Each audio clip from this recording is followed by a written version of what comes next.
Hello everybody, welcome. How are we? It's been a bit blowy here today, I must say. Nice and warm though, and I did get some of my more tender stuff just outside on the bench for a few hours, just to sort of give them a bit of sun. First time I've been outside, so tomatoes went out, cucumbers went out, the chilies, etc. So just for a few hours, and this wind that we've been having the last few days really is starting to dry out the ground a bit, thankfully. So the pots were pretty dry when I brought them in. They all had to have a good water. So, chilling. How you doing, mate? You all right? Good to see you. What else we got? So, no one at the moment. So what else have I been up to? I've got the brassicas in, cauliflower, calabrese, cabbage, there's some kale and spinach went out as well. So I got those in yesterday. Did put a video out on that if you've seen it. And today I've really just been chilling out around the garden and harvested some rhubarb. So that was very tasty. We've had a rhubarb crumble for pudding today, and very nice. And those, I actually took 8 stems in the end, and they're off that plant that you can see there on the left. So there's still plenty to go at, and we've still got the other plant at the other end of the garden as well. So yeah, we're going to be eating a lot of rhubarb in the near future, I think. Hi Yvonne, how are you?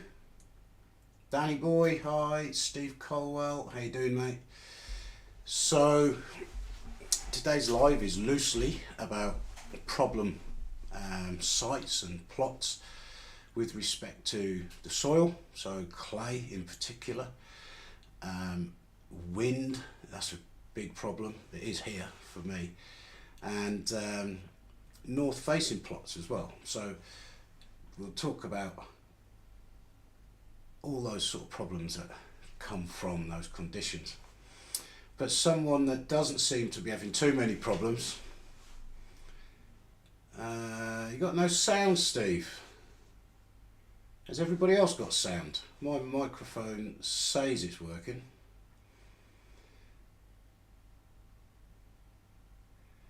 Hi Ian, how you doing? Has everybody got sound, or just try and work this out? Steve's saying he's got no sound. My microphone says it's working.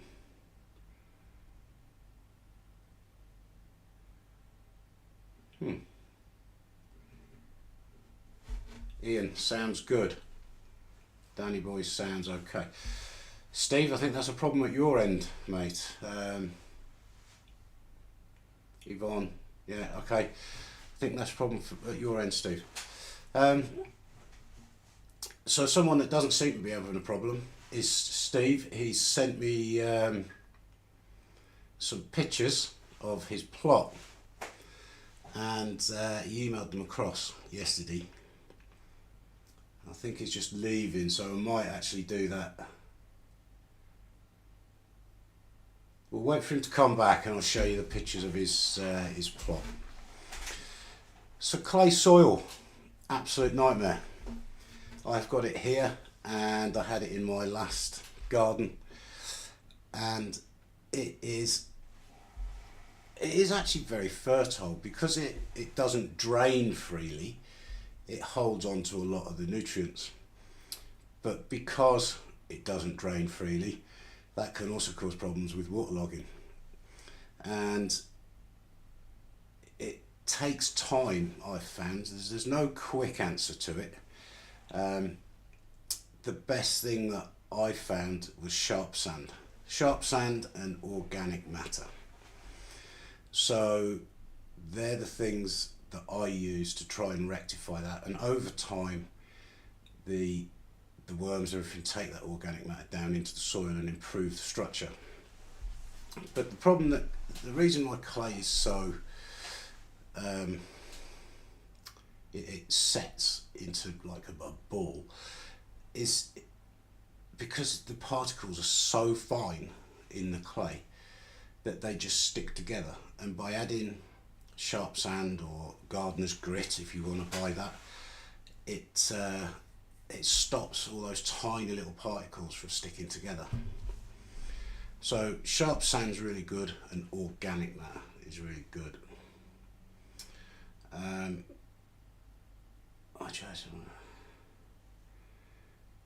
Steve Bramall, hi, how you doing? Steve, you've got sound now. Okay, so yesterday Steve sent me some pictures of his plot, and he certainly doesn't seem to be suffering from too many problems on his plot. So there's one of the pictures. Quite a big plot that, Steve. Some nice raised beds and some very nice produce. Those cauliflowers are fantastic. Look at those. Fair play. And a couple more pictures. So Steve, it really doesn't sound like you've got or look as though you've got too much clay in that ground. So fair play. So Steve's in the chat, everybody, and they're the pictures of his plot. Steve Colwell saying you could use bark, even sawdust added to it. Yeah. What you want is stuff that's lumpy and gonna like break up all those particles. And a good way to test if you've got clay soil is if you grab a handful, not when it's soaking wet, just when it's damp, and squeeze it into a ball, and then if you put it in your hand and if you poke it, give it a good poke, if it doesn't fall apart, then the chances are it's clay. And it's those really fine particles, silt almost, that are just completely stuck together. So coarse material and organic matter. And of course the other problem with clay is the waterlog inside of it, and that is more difficult to overcome, I find, in that to make it drain better you've got to get really deep. And you could add drainage, you could dig trenches, you could put gravel trenches, land drains in underneath the beds and all this sort of stuff, or just be very patient and let the worms do the work and take that organic matter down, and eventually you will end up with 6 inches, a foot of good topsoil. Excuse me. At my last house it was just clay, and after I was there about 15 years, 16 years, growing veg in the back garden, and it took probably 5 years to get the soil half decent. What have we got going on in the chat? Steve Bramall saying he's got clay as well, hence the raised beds. Of course, that's another way around it, isn't it? You can build a raised bed and fill it with some good soil. Hi Max, how are you? Yvonne's so neat, Steve, it looks amazing. It does, it's very neat. A lot of hard work has gone into preparing them beds this spring, or last winter. Steve Colwell, it was clay, but a lot of years of manuring. Yeah, organic matter. Excuse me. Steve Bramall, I think I need to take up pottery classes. yeah, why not? If you're good at it, you can earn a bit of money there, Stephen. So, has anyone else got any other solutions on clay? Because I've seen on the shelves of the garden centres and places that they have what they call clay conditioner or clay improver, something like that. But I'm kind of thinking, I bet that's just grit. I bet it's just sand, gardener's grit, and probably some organic matter. So unless it's got some magic stuff in it, I've never tried it, and I just wonder if it's any good or if it's just a con, really. And of course with clay as well, it's generally alkaline, so that can cause a problem as well. So it's very fertile normally, but it can be alkaline. So a lot of plants don't really like an alkaline soil. But I think, if I get this right, I think it's easier to convert soil from alkaline to acidic than it is the other way around, I think, if I've got that right. And I think by adding organic matter and what have you, then you're actually doing that anyway. So Steve Colwell, anything that composts will be good for clay. Yeah. So I've now got about 4 inches of decent topsoil, which is mostly compost, and that clay is slowly getting further down in the ground, and the topsoil's getting deeper. But this picture there, that is actually my veg plot 2 years ago. That was the ground, and you can see the way that it's all cracked, and those cracks were quite deep, and that was because we'd had the soil put over the fence, we'd spread it out, we had a lot of rain, then it went red hot, and that was the result. Really deep cracks in the soil, and that's a fair indicator that you've got clay.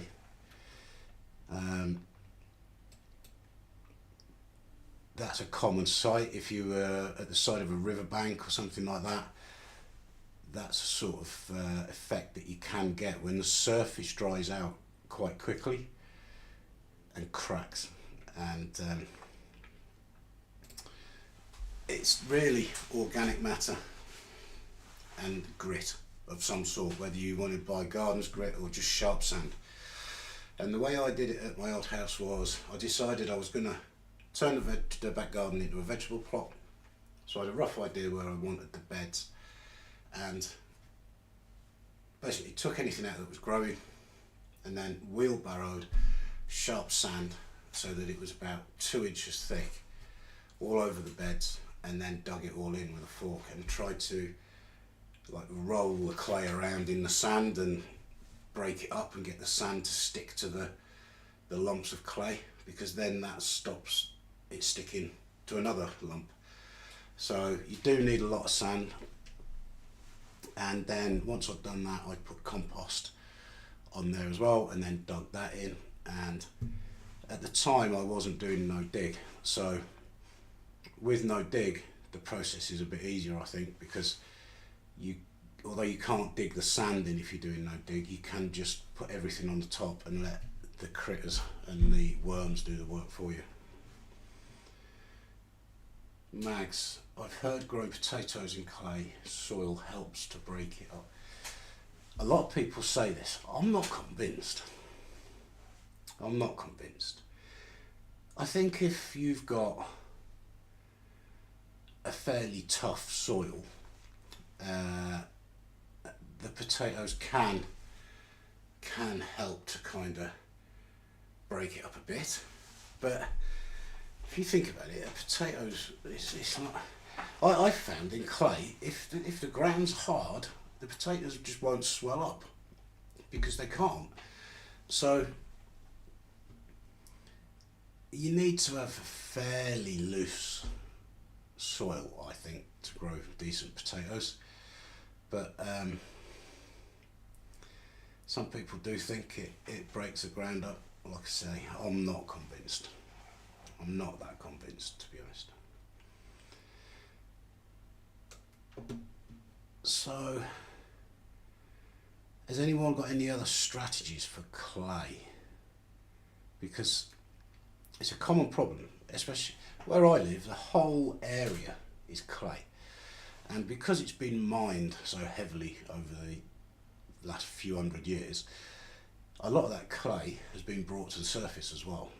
And when I put the fence up, I was getting down to say 2 foot to put the fence posts in, and it was a really sort of dark blue clay, and it's solid. It was bone dry at 2 foot down, and I had to use a really heavy post shovel to dig the holes, and it was literally chipping off an inch at a time to get through the clay.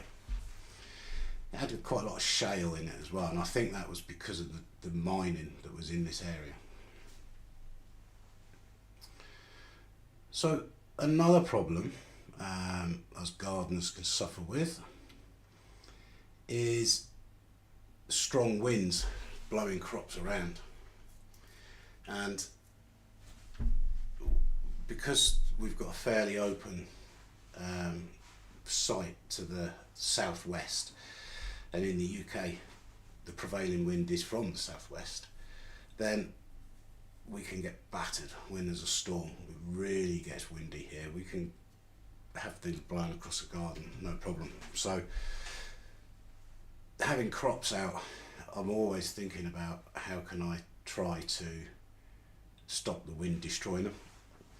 And we do have the fence, and that does help. Obviously it breaks the wind at a certain height, but I find with a solid structure like a fence or a wall that the wind can sort of come over it, because as the wind hits the fence, it has to speed up to go over it, and it sort of goes over it and then drops, and it can kind of just flatten things just the other side of the fence. And when I used to do a lot of mountaineering, we used to find that in the mountains when we'd be wild camping, in that you'd think, right, let's camp behind that big crag or that cliff because there's a storm coming, and it would literally come over the crag and just drop and sort of flatten your tent. So yeah, solid structures. If I had a choice, I would have a hedge as opposed to a fence or a wall as a windbreak, because that the hedge allows some of it through, so it kind of cushions the wind, it filters it through the hedge, as opposed to stopping it dead, which means it then has to speed up to go over the obstacle. So something, that's a nice plot that is, isn't it? I've pinched this picture off the internet, but look at that for a veg plot with a nice little privet hedge around it. Now that probably is just for ornamental purposes, but a good little windbreak as well for the low-lying crops. I'd like that plot, it'd be very nice. And the beauty with the privet hedges, it's evergreen as well, isn't it? So it's good for the wildlife and all of that sort of stuff too. Steve Colwell, a good tip is if you have clay, add 5 to 9 inches of organic matter to the whole area, grass clippings, shredded leaves, manure, and work it in to the ground. Yeah, everybody seems to say the same with clay, organic matter. And we'd do that anyway, wouldn't we? No matter what soil we had, we'd be adding organic matter. So it's not costing you any more or in money or time to do that because you've got clay soil. But I would definitely say some sharp sand really does help. Definitely does help. And it's just so expensive now. I mean, when we started renovating this house, because we were buying bulk bags of sand, I think a bulk bag of sharp sand was about 45 quid. They're now about 65 quid. It's just ridiculous, absolutely ridiculous, the cost of everything. Yvonne, top of a hill, battered even without a storm. Yeah, we're at the top of a hill as well. and we definitely get strong winds up here. It very quite often, you know, the wheelie bins are across the other side of the front garden and all that sort of stuff. When the houses are built, we may get some shelter from the wind. It may help, but fixed obstacles can actually create increased wind speed, because if you've got, you know, a shed here and a shed here, and you've got, say, a metre gap between them, the wind comes along, hits the sheds, and then it's forced through that small gap, and so that volume of wind has now got to speed up so that it can all get through that gap, and so it can actually increase the wind speed the other side of the fixed obstacles. So whether they're sheds or houses or whatever it is, so trying to protect your crops from wind is quite involved in how you plan it and how you lay out the garden.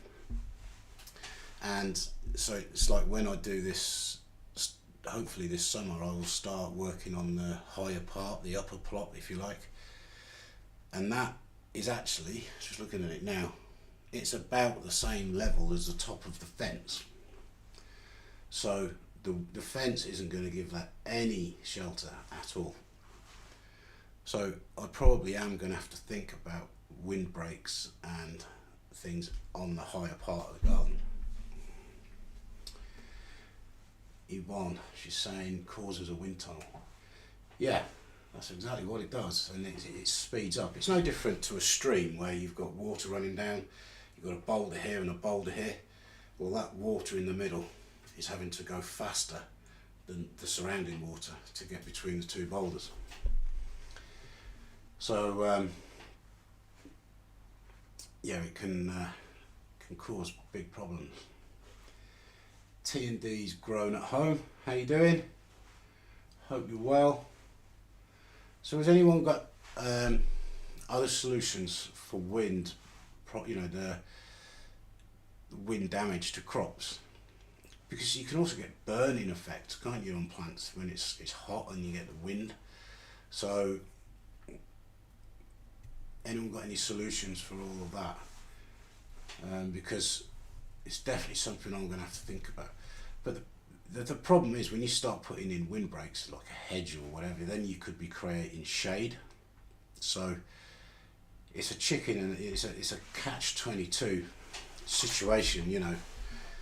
Do you put the windbreak in to protect them from the storm damage, or are you then going to create shade and therefore the plants won't grow very well anyway? And I suppose another downside of a hedge is it's going to take nutrients and water from the bed as well. And so there's so many things that you've got to weigh up when you're trying to design the plot to shelter it from wind. And there's a cost implication as well, you know. Fencing isn't cheap anymore, and walls are even more expensive. So hedges, I think hedges, I like hedges, it's just they take time to grow, don't they? Ian's saying my plot is very open and I use raised beds with water pipe hoops and fine netting. This helps. It does, it definitely does. When I put the brassicas out yesterday, I'll just put a picture up for those that have just joined. Even though that's like your general netting that we use for like cabbage white and stuff like that, so has got holes in it, but it really does offer some wind protection. And when I put that over them, the young plants stopped being battered around so much, because it's been quite windy here for the last 2 days. And it's good in that it's drying things out. The ground is definitely drying out. Touch wood, because it's probably going to rain now. But I've noticed the pots with the herbs and that, and the potato pots, the compost starting to crack. So Yeah, everything's drying out. I'll be watering everything next. It's insane. T&D's grown at home. All good, thank you, Leighton. Hope your hand is healing well. It's getting there. It's getting there. Bit stiff, and I'm back at the hospital Thursday and Friday. I think Thursday's to see the physio, have the stitches out I think, and Friday is to see the surgeon, the guy that did it. So yeah, it's just trying to keep it clean. That's a problem. I'm not very good at staying clean, and this is looking really grubby. In fact, it's falling to bits, this dressing. I might have to redress this myself. So yeah, I've got some exercises I have to do twice a day, which is sort of bending your fingers, making a fist, all that. Yvonne, I grow cordy lines, etc. in pots. Cordy lines? And just move them where I need them to help, as it depends where sun and... Oh, okay. Yeah, that's a good idea. Yeah. So, if I'm reading that right, Yvonne, is that kind of like a mobile windbreak, if you like, that you can move around to shelter certain crops or weather depending, you know, how strong the wind is, stuff like that? Clever idea. Steve Colwell, there's a thing called fedge for wind proofing, I think, a garden. It's using hedging plants. Could cost to buy, but going to be there for years. Yeah, that's the thing with the hedge, isn't it? Once you've got it growing and you've got it to shape and just maintaining it, it's there for years, possibly even hundreds of years. So I like hedges. Fences have a habit of blowing down, rotting. You've got to treat them all the time. They're very hard work to put up. I think I put 24 panels in or something like that. And it was just an insane amount of digging through clay to put it up. That's interesting. Yeah, definitely. Hedges for me, if I had the time, if this was going to be our forever home, so to speak, then I think we would probably grow a hedge where the fence is, because you've got the time and you will get the benefits of it in years to come. But we don't intend to stay here forever, so there is a master plan, but that's in years to come. Yvonne, yes, they're quite nice as well. Okay, so what, just going back to your comment there, Yvonne, so what have you got on that windbreak? Is it a netting, or is it, what is it that you're using attached to those pots? Because I was looking at like the scaffold netting, because that's quite cheap and it's very strong, and I was thinking maybe using that not only as a sort of a windbreak, but also to cover the brassicas, because I've seen a lot of people using it to prevent cabbage white and stuff like that.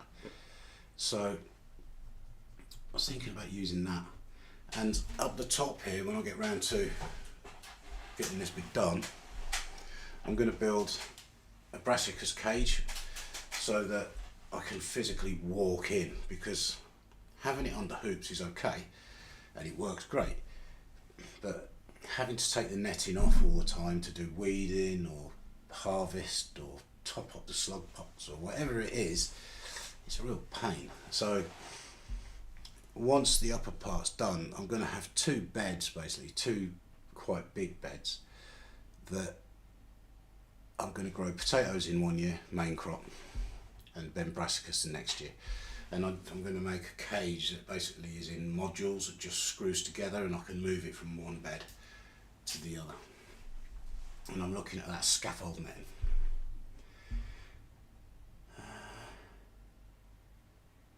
T&D's grown at home. We are the same, both sides of fencing down or rotten, mostly due to high winds and neighbours' bushes growing through the fencing, so I've both sides to deal with now.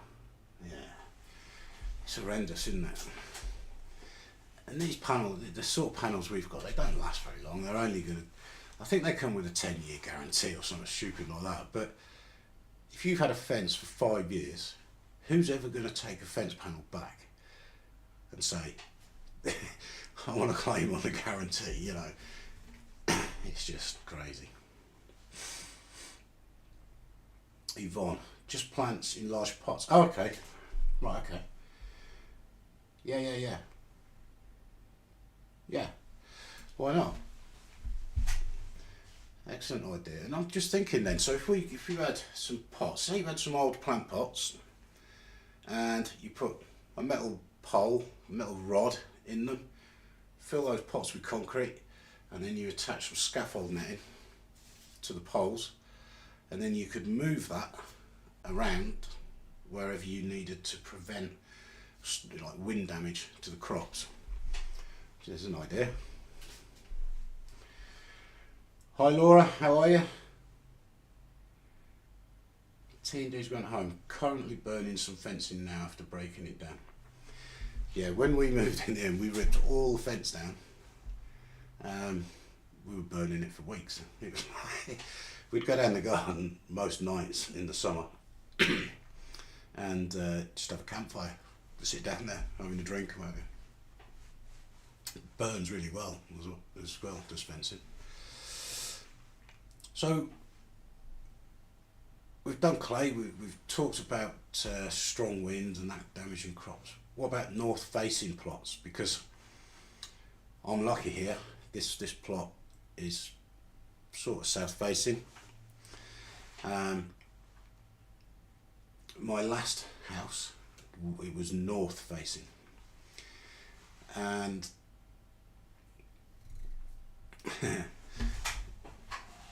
when you think of a north facing plot, it's only north facing because there's some form of obstacle to the south. So that could be a house, it could be a shed, it could be some trees, it could be a wood, it could be a hill, you know, it could be anything. But if that obstacle wasn't there, then you're just going to have a piece of ground and it wouldn't be north facing. Does that kind of make sense? So the first thing is, if it's that important, could the obstacle be taken out? So if it was a big tree, for example, that may be an option, and then the plot wouldn't be north facing anymore. Does that make sense? In my instance, at my last house, it was the house, so I couldn't remove the house, and therefore I ended up growing veg in a north facing garden. And it does have its challenges in, obviously, sunlight or direct sunlight, and how damp the ground stays as well for longer. And with it being clay and north facing, it was quite a challenge. So to get that ground improved so it was draining properly was really important in that garden.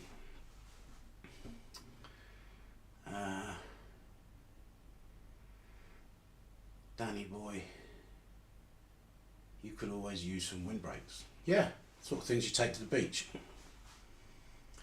Yeah, you could. Laura, I'm always late to the live as we eat late in our house. No problem, Laura. Yeah, there's pictures of Steve's plot towards the beginning.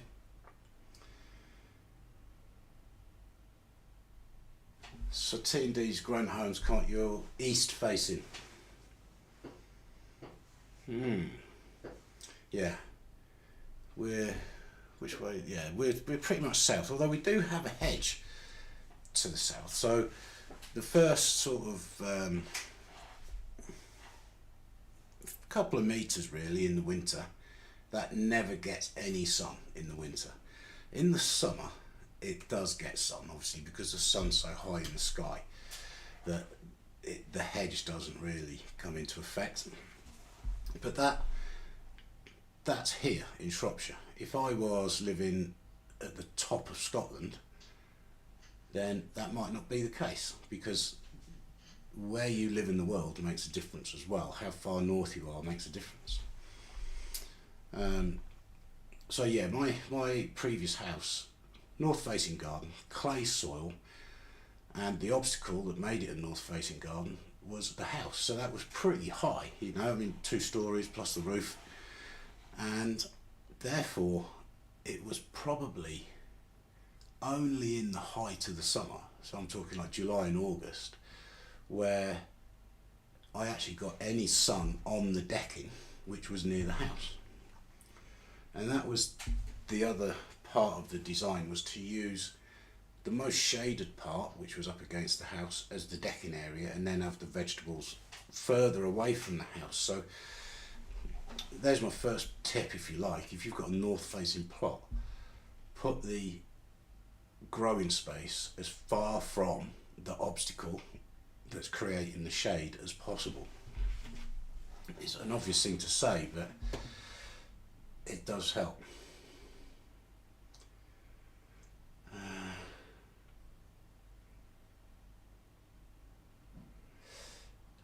Danny boy, my garden is north facing with the house south facing, exactly the same position I was in. I'm still able to grow vegetables and I have clay soil. You can, and I did. You know, I used to grow all kinds of vegetables, you know, potatoes, parsnips, carrots, all that stuff. But obviously, if it's north facing, so it's not getting as much sun and it's clay, it takes longer to dry out. I found slugs were a major issue. We always end up talking about slugs, but they were a major issue because the garden was so damp. And things used to start maybe a bit later in the year than if I'd had a south facing garden. Not much, a couple of weeks, but it does make a difference in the intensity of the light, because if it isn't getting any direct sunlight for a large part of the year, it does make a difference. And moss as well. Used to get a lot of moss growing over the winter because it was so damp and dull. Steve Colwell, radish, spinach, Swiss chard and Lolo Rosso variety of lettuce do well in north facing plots. So that's kind of what I was going to come on to, the crops that grow well in shaded gardens. So lettuce is one of them. That doesn't mind a bit of shade. I found that kale seemed to grow fairly okay in partial shade. Even carrots, they didn't do too bad. And when I say partial shade, where I used to grow the carrots, they probably only got 4 or 5 hours of direct sunlight in a day, and they used to grow okay, no problems. Laura, I've been on my council allotment waiting list since 2015 and still only 37th on the list as of February this year, so I use my back garden as my allotment. My garden is east stroke west facing. Okay. So of course in preference you would always have south facing piece of land, then west, then east and then north. So yeah, but like I say, it's down to the obstacle that's creating the shade. That's the only reason it's north facing. Laura's house is north south. Steve Colwell, most of the brassicas do well in north facing. Yeah, I used to grow Calabrese, cauliflower, because it wasn't anywhere near as big as what I've got here, so I was very limited. So I used to just grow calabrese and cauliflower really from on the brassicas front, and then some potatoes and beans and peas and carrots and tomatoes. The tomatoes were obviously at the very far end of the garden where they got the most sun, and half the garden had a wall around it, and that helped a lot, I think, because the sun would heat that wall up, and it would actually throw the heat out at night. You could put your hand on it in the summer and it would still be warm in the middle of the night.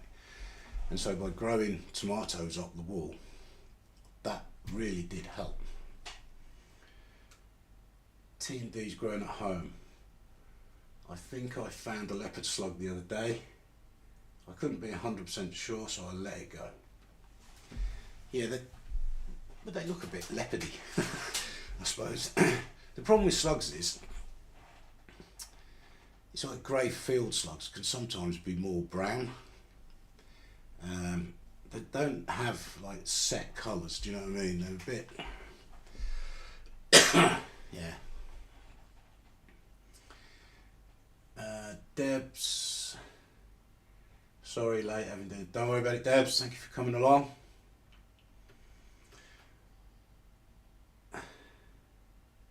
T&D's going home. All my veggies down the garden.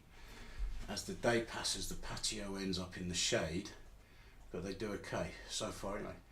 You can grow stuff in the shade. You can. A lot of people will say you can't grow potatoes unless they get 8 hours of sunlight. It's not true. You can grow them. I'm not saying they're going to grow as well as potatoes that are getting 8 hours of sunlight, but you can still grow them. You know, you can grow all of it. I used to grow onions. They did great. There was no problem. They might not grow as big. They might not taste as strong even, I think. I think sunlight affects how strong certain plants taste, like onions and garlic and stuff like that. But yeah, you can still grow them.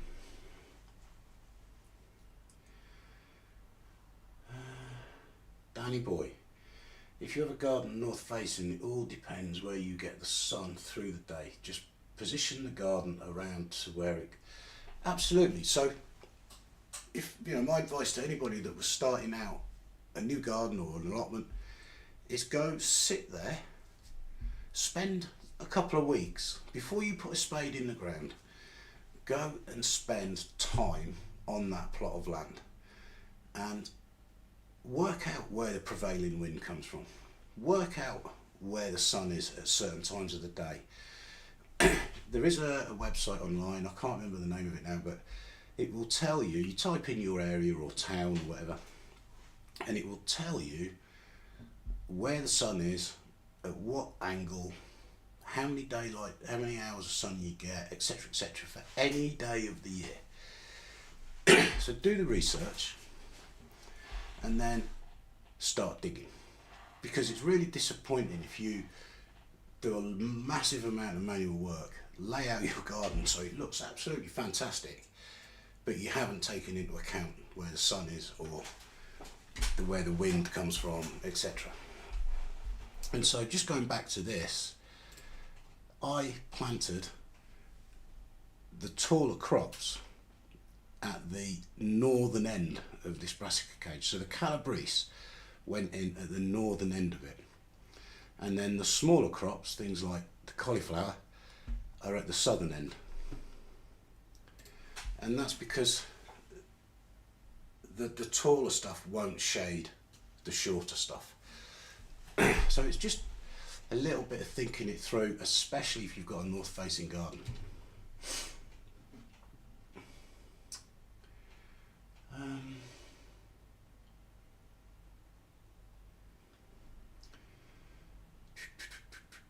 T&D, so I have stuff growing at, okay. T&Ds, we are high up, so prone to wind. Through the veg area isn't as bad. Okay, although the veg area isn't as bad. Yeah, I don't know what I'm gonna do when I do this up a bit. I think whatever I put there is going to get absolutely battered by the wind. So maybe over time, my strategy will change on where I plant things, because maybe I put the lower growing stuff at the top and the higher stuff at the bottom. I don't know. Or I have to have some kind of temporary windbreaks if there's a storm coming or something, because it would be a fantastic area, as I've said, for a brassicas cage. But brassicas are tall, big leaves, catch a lot of wind. So yeah, I'm going to have to think about it all. Yeah. So has anyone got any more suggestions on north facing, how we could improve the growing conditions? So you can't if you've got a house there that's causing the shade, there's nothing you can do about that, obviously. But I think it's really down to laying it out the best you can to maximise the sun's position, and knowing your plot, knowing it inside out, so you know where the sun is at certain times of the day, certain times of the year, and then have a kind of planting system that allows for that.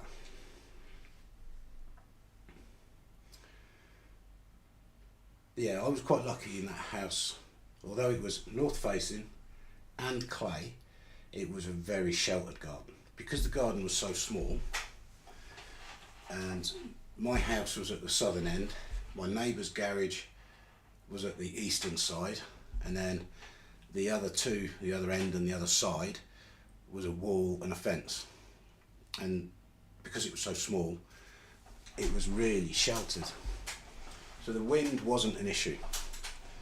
The issues were direct sunlight, poor draining ground, and obviously the problems that come with that, the waterlogging, and the slugs and all that lot.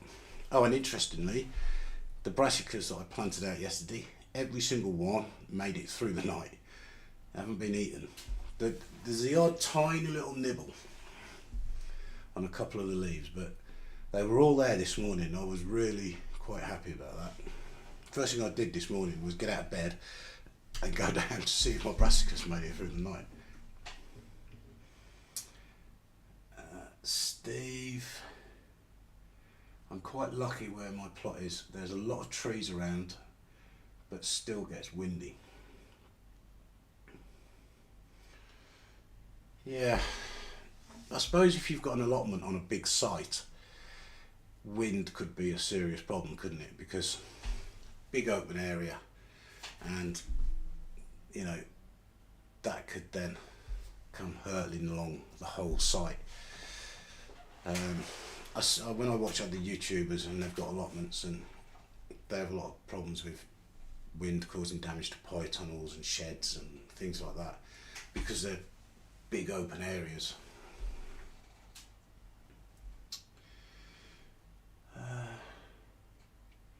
Laura's learning to grow lettuce, spring onions and brassicas in the shade. Yeah, absolutely you can. Yeah, it's like the lettuce this year I'm going to grow in a pallet collar bed up here near the back door, and it's going to get plenty of sun, don't get me wrong, but it's not going to get a lot of morning sun, because the sheds and the hedge at this side, I'm going to give it any morning sun, not until the height of the summer anyway. So I'll be utilising this bit up here for the lettuce and stuff, which I need to plant out. I do need to plant them out, but we are going to get some pretty cold, fairly cold temperatures later in the week. I think we're getting down to 4 degrees, which lettuce will probably be perfectly okay at, as long as there isn't a hard frost. So I'm probably going to wait until the end of the week before I put that stuff out. But I do have a hell of a lot of potting on and pricking out to do. these celery and celeriac, for example. I need to do something with these. And the basil start to come up. So I'm pleased with that. I only really grow basil for the smell. I think it smells lovely.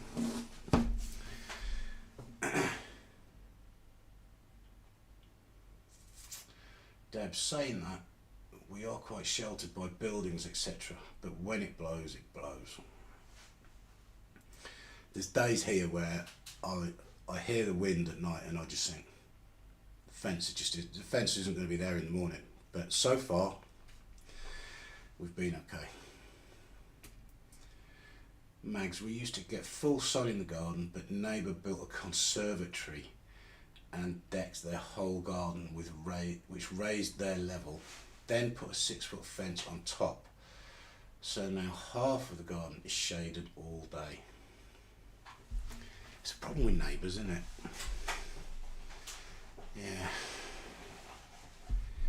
Yeah. I think the legal limit for a fence is 2 metres, unless you have planning permission. I think that's the legal limit.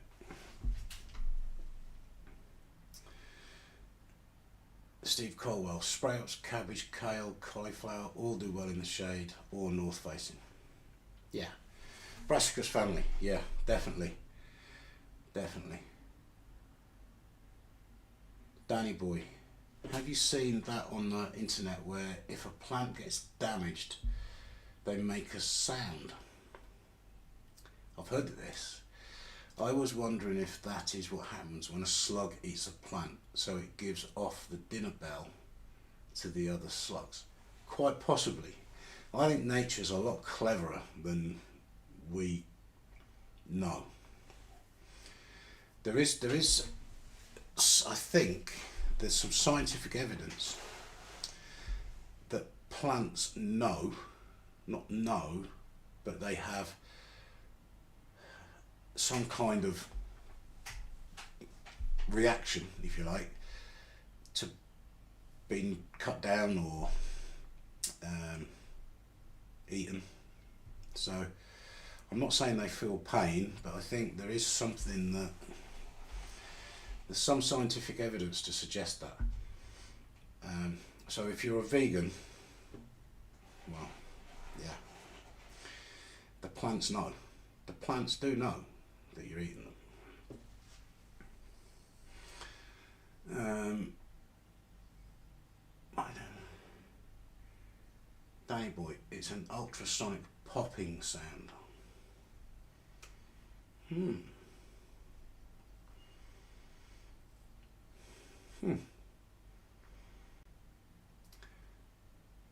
Debs, I've been playing Jenga in the greenhouse most of the day. Playing Jenga? Aren't you meant to be potting stuff on or things like that?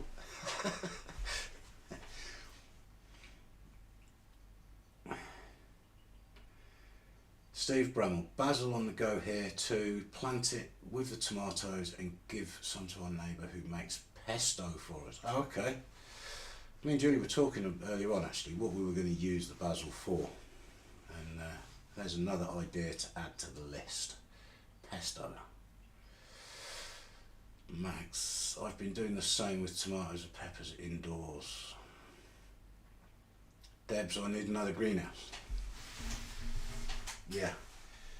You can never have enough greenhouses, can you? We've got to move our greenhouse because it's north facing. There's a shed right behind it to the south, and it was there when we bought the house. I don't know why you would ever put a greenhouse there really, but it is, and that is going to come up to the upper plot once I've finished backfilling behind walls and levelling ground and all that sort of stuff. So that's going to be a series of videos coming out, no doubt. Dismantling, moving, putting down a base, putting the back up, all that sort of stuff. Probably later in the year, hopefully.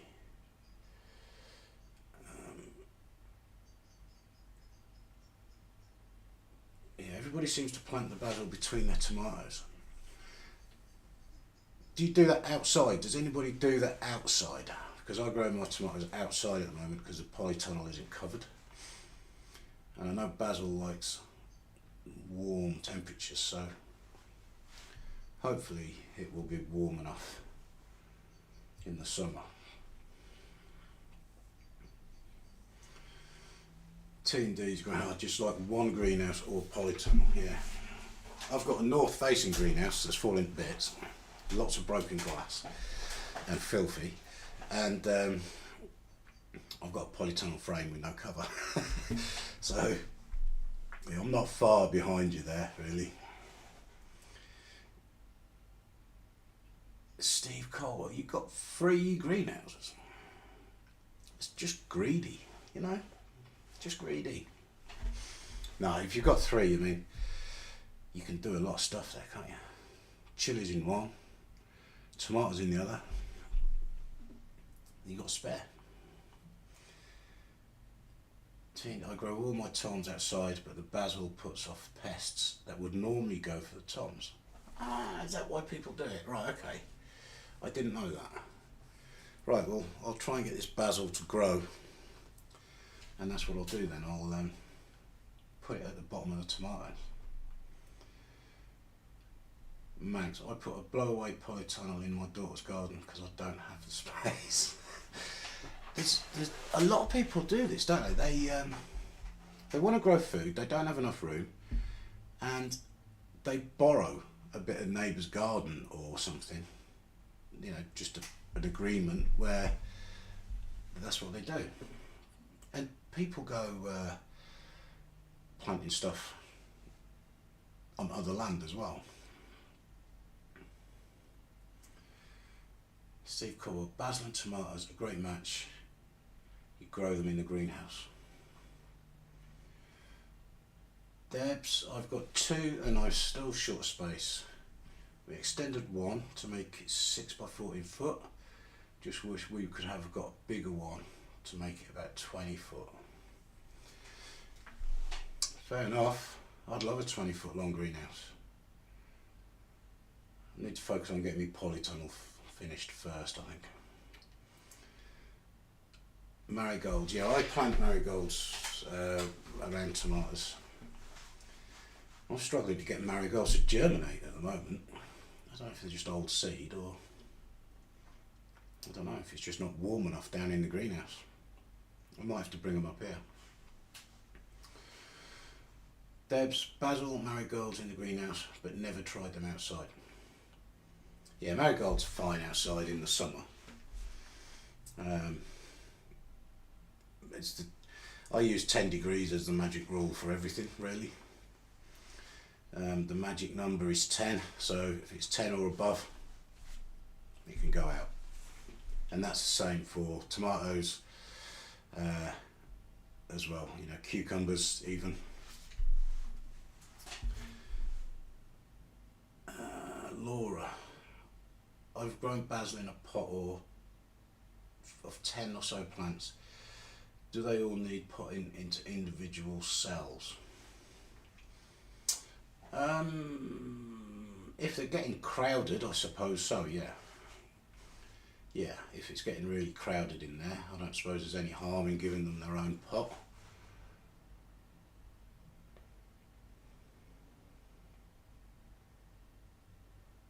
Oh, okay, T&D saying you can repot them in bunches. Okay. Steve Bramwell, of course the pollinators love marigolds as well as the basil when it flowers, yeah. Yeah, we had lots of bees down the garden last year from the marigolds. Steve Cole, marigolds are a great companion plant for tomatoes. I sowed them the other day. Yeah, I think I'm going to have to sow some more because where did I sow those? A couple of weeks ago, maybe 3, and not a lot happening. I'll have a closer look at them tomorrow because I'm obviously not working at the moment. It's driving me mad, to be honest. I'm a bit bored, and it's annoying that you've got the time off work, but you can't really do a lot. So, yeah, really a bit boring at the moment. Guys, we're at the hour. That has flown by. And, yeah. Hi, Robin. How are you? You've joined us just as we're finishing, Rob. Never mind. What are you saying? 26.6 Celsius. Wow. That is warm. What did we get? I think we got up to 16 or 17 here the other day. I think it was the hottest day of the year so far. And it was a lovely day. And then it rained. So, guys, we're at the hour. Steve, it was a quick hour. Flew by. Don't know where it went. So, thank you very much for coming along. I've learned some stuff. I hope you guys have too, about clay and wind breaks, and how wind increases speed and all this sort of stuff. And north facing gardens, and lots of suggestions from you all there on plants that will grow in north facing positions. So the brassicas family and spring onions and lettuce and all this sort of stuff. So fantastic chat, and thank you very much, and I'll see you next time.